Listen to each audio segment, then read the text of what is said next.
નમસ્કાર, હું છું પ્રિયા અને તમે જોઈ રહ્યા છો જનતા કી જાણકારી ન્યૂઝ।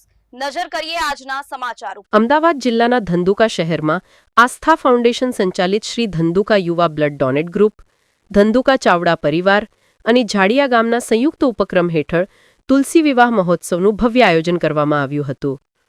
આ પ્રસંગે સુરાપુરા ધામ ભોળાદના દાનભા બાપુ પોતાના ગાડીના કાફલા સાથે શ્રી ઠાકુરજીની જાન લઈને ધંધુકા જનકપુરી ખાતે પધાર્યા હતા।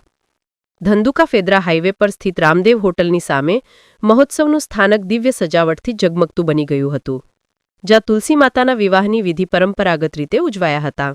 આ પ્રસંગે સૌભાગ્યવતી બહેનો દ્વારા તુલસી વિવાહની પાવન વિધિ કરવામાં આવી હતી। ગામ છલાડાથી જનકસિંહ બાપુએ વિશેષ હાજરી આપી અને ઉપસ્થિત મહેમાનોને તુલસી વિવાહનું મહત્વ સમજાવ્યું।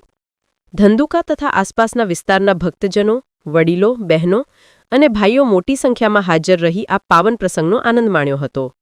ઉલ્લેખનીય છે કે ધંધુકા જનકપુરી ખાતે ભવ્ય સમૂહ લગ્નોત્સવ ઉજવાશે અને આ સમૂહ લગ્નમાં 111 દીકરીઓ પ્રભુતામાં પગલાં પાડશે। આ ભવ્ય સમૂહ લગ્નોત્સવ 9 નવેમ્બર 2025ના રોજ જનકપુરી, ધંધુકા ખાતે ભવ્ય રીતે યોજાશે।